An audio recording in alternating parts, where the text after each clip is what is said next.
கொடைக்கானல் வரும் சுற்றுலா பயணிகளுக்கு எந்த கட்டுப்பாடுகளும் விதிக்கப்படவில்லை எனவும் வாகனங்களுக்கு மட்டுமே கட்டுப்பாடு விதிக்கப்பட்டுள்ளதாகவும் சென்னை உயர்நீதிமன்றம் தற்போது தெரிவித்துள்ளது. சுற்றுலா பயணிகளின் வாகனங்களுக்கு கட்டுப்பாடு விதித்த உத்தரவை மறு ஆய்வு செய்ய கோரி தமிழக அரசு தரப்பில் மனு தாக்கல் செய்யப்பட்ட நிலையில் ஊட்டி கொடைக்கானல் சுற்றுலா பயணிகளுக்கு எந்த கட்டுப்பாடுகளும் விதிக்கப்படவில்லை எனவும் வரும் வாகனங்களுக்கு மட்டுமே கட்டுப்பாடு விதிக்கப்பட்டுள்ளதாகவும் சென்னை உயர்நீதிமன்றம் தற்போது தெரிவித்துள்ளதை அண்மை செய்தியாக பார்த்து வருகிறோம். கூடுதல் விவரங்களை தலைமை செய்தியாளர் சிவா வழங்க கேட்கலாம்.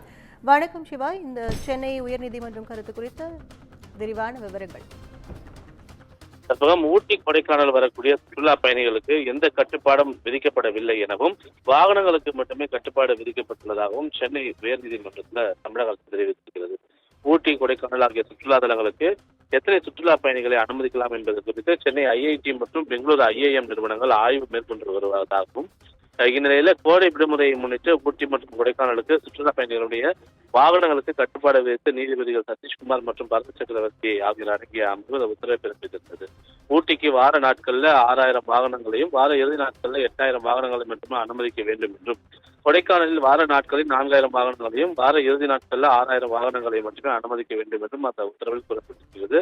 சுற்றுலா பயணிகள் வாகனங்களுக்கு கட்டுப்பாடுகளுக்கு எதிர்ப்பு தெரிவித்து ஊட்டியில் நேற்று கடையெடுப்பு போராட்டங்கள் நடத்தப்பட்டிருந்தன. இந்த நிலையில் தான் சுற்றுலா பயணிகளுடைய வாகனங்களுக்கு கட்டுப்பாடு விதித்த உத்தரவை மறு ஆய்வு செய்யப்போது தமிழக அரசு சென்னை உயர்நீதிமன்றத்தில் ஒரு மனுவை தாக்கல் செய்திருக்கிறது. அதில் எத்தனை வாகனங்களை அனுமதிக்கலாம் என்பது குறித்து ஐஐஎம் ஆய்வு முடிவதற்கு பிறகு நிர்ணயித்துக் கொள்ளலாம் என்றும், இ பாஸ் நடைமுறைக்கு எதிர்ப்பு தெரிவித்து உள்ளூர் மக்கள் பாதிக்கப்பட்டுள்ளதால் இந்த உத்தரவு மறு ஆய்வு செய்ய வேண்டும் என்ற கோரிக்கை விடுக்கப்பட்டிருக்கிறது. இந்த மறு ஆய்வு மனு எண்ணிடப்படாததால் விசாரணைக்கு பட்டியலிடப்படவில்லை. இந்த நிலையில இந்த மனுவை திங்கட்கிழமை விசாரணைக்கு எடுத்துக்கொள்ள வேண்டும் என தமிழக அரசு தலைமை வழக்கறிஞர் நீதிபதிகள் சதீஷ்குமார் மற்றும் பரத சக்கரவர்த்தி ஆகியோர் அடங்கிய அந்த அமர்வுல முறையிட்டிருக்கிறார்கள். இதை கேட்ட நீதிபதிகள் சிறப்பு அமர்வு செவ்வாய்க்கிழமை வழக்குகளை விசாரிக்கும் என்பதால் அரசினுடைய மறு ஆய்வு மனு செவ்வாய்க்கிழமை விசாரணைக்கு எடுத்துக் கொள்ளப்படும் என்றும் தெரிவித்திருக்கிறார்கள். அது மட்டுமல்லாமல் உயர்நீதிமன்றம் சுற்றுலா பயணிகளுக்கு எந்த கட்டுப்பாடும் விதிக்கவில்லை எனவும் வாகனங்களுக்கு மட்டுமே கட்டுப்பாடு விதித்துள்ளதாகவும் தெரிவித்திருக்கிறது. கற்பகம். விரிவான விவரங்களுக்கு நன்றி சிவா.